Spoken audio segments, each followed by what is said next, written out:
Bonjour, bienvenue dans cette troisième et dernière partie de la vidéo dédiée au transistor bipolaire. Dans celle-ci, on va effectuer l'analyse de la polarisation standard du transistor bipolaire. Voilà le circuit qui contient notre transistor, dans ce cas-là un transistor NPN. On appelle souvent ce circuit la polarisation standard du transistor bipolaire. On a une résistance ici qui est mise à la base du transistor, et une résistance qui est mise au collecteur du transistor, l'émetteur étant relié directement à la masse.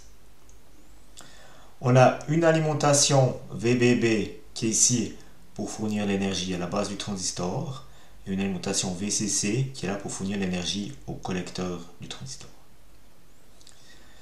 Si on rappelle ce qu'on a vu précédemment, on a vu que c'était la base du transistor, donc le courant IB, qui allait piloter la sortie du transistor, le collecteur. Donc le courant IB va piloter le courant IC. Dans ce cas-là, il va falloir commencer par analyser la partie commande, c'est-à-dire la partie base. Donc le courant va venir depuis l'alimentation VBB, traverser RB, venir ici et traverser la jonction base émetteur. Notre jonction base émetteur, donc c'est une jonction PN, et dans ce cas-là, c'est une diode. Donc on va retrouver ici une diode, donc une chute de tension de 0,7 volts. Donc on aura une chute de tension ici, et le complément pour aller à VBB sera la tension sur la résistance RB. Donc on va pouvoir calculer URB, il sera égal à VBB moins la chute de tension sur la jonction base émetteur. Une fois qu'on a calculé cette tension-là, on peut calculer le courant de base par la loi d'Ohm. I est égal à U sur R, donc IB est égal à URB sur RB. Une fois qu'on a calculé ce courant IB qui est le courant de commande, on va pouvoir calculer le courant commandé qui est le courant de collecteur, qui se trouve ici. Donc pour ceci, on a le gain du transistor, βCC ou HFE, et on va pouvoir calculer IC qui vaudra IB fois βCC. Les deux courants vont entrer dans le transistor et vont ressortir ici dans l'émetteur. Donc le courant d'émetteur sera égal à IB plus IC. Une fois qu'on a le courant de collecteur, ce courant traverse la résistance de collecteur qui est ici. Donc par la loi d'Ohm, on va pouvoir calculer la tension aux bornes de RC. Donc URC sera égal à RC fois IC. Dernier calcul à effectuer, c'est le calcul de UCE, la tension qui est aux bornes du transistor. On a l'alimentation VCC et on a une chute de tension aux bornes de la résistance RC. Donc la tension UCE sera la tension VCC moins la chute de tension URC. Donc UCE est égal à VCC moins URC.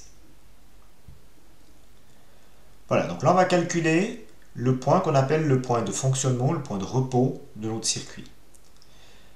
Mais ce circuit, il a des limites minimum et maximum, ou un maximum d'un côté, un maximum de l'autre, suivant comment on regarde ici. Et ça, on va les calculer maintenant.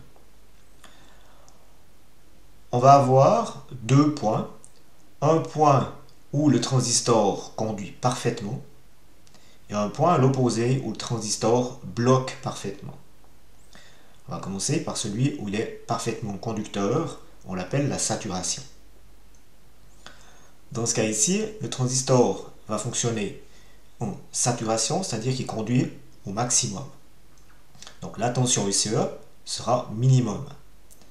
Donc le fabricant du composant va vous donner une valeur minimum qu'il appelle la saturation. Si vous n'avez pas cette valeur, vous prenez 0 V.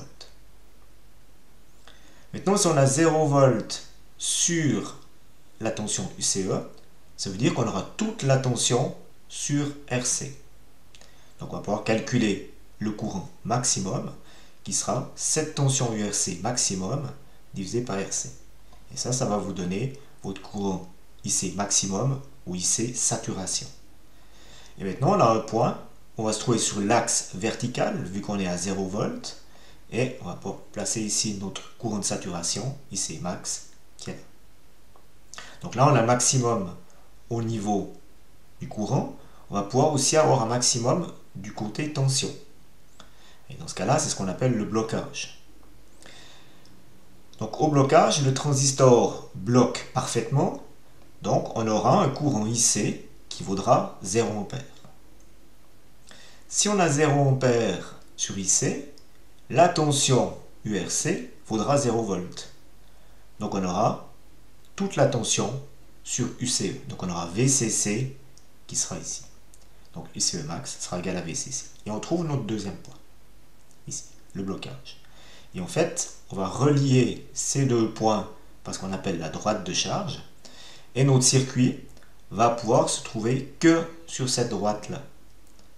Donc tous les points de fonctionnement doivent se trouver ici sur cette droite. S'ils se trouvent ailleurs, c'est qu'il y a une erreur. Voilà.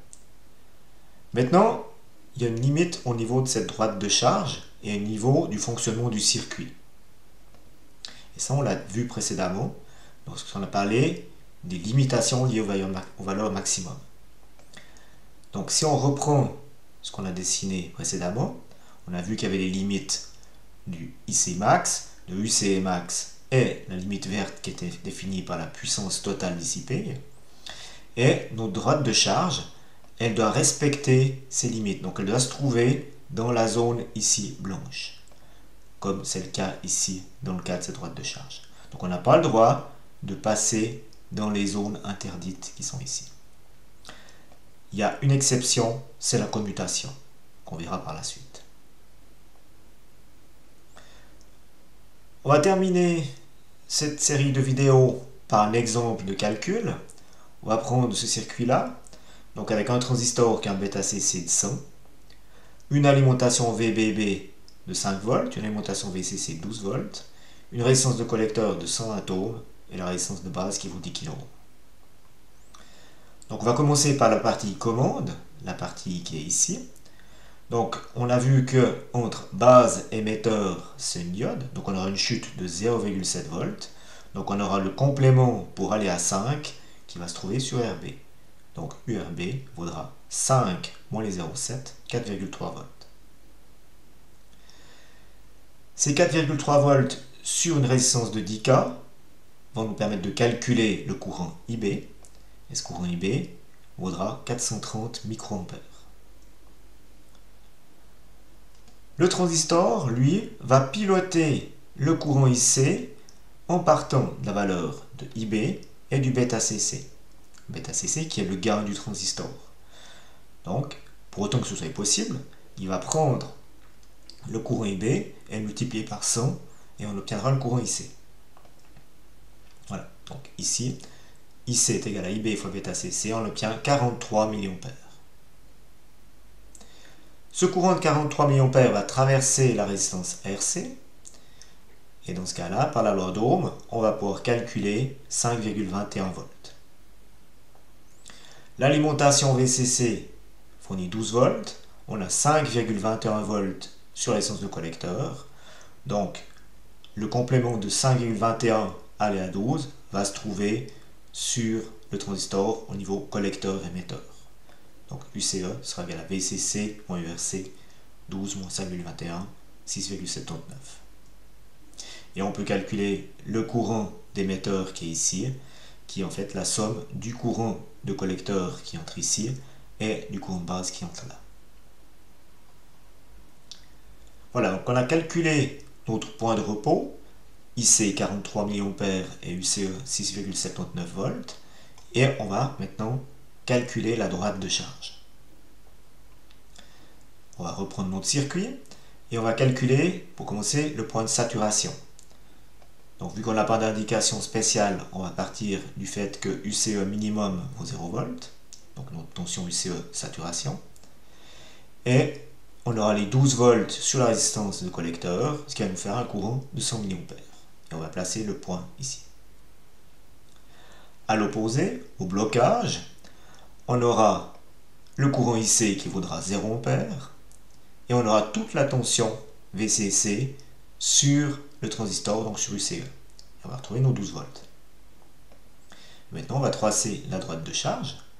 Et si on reporte là-dessus les valeurs de 43 mA et de 6,79 volts.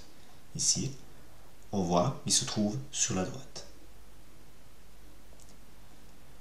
Donc on voit que nos calculs sont corrects.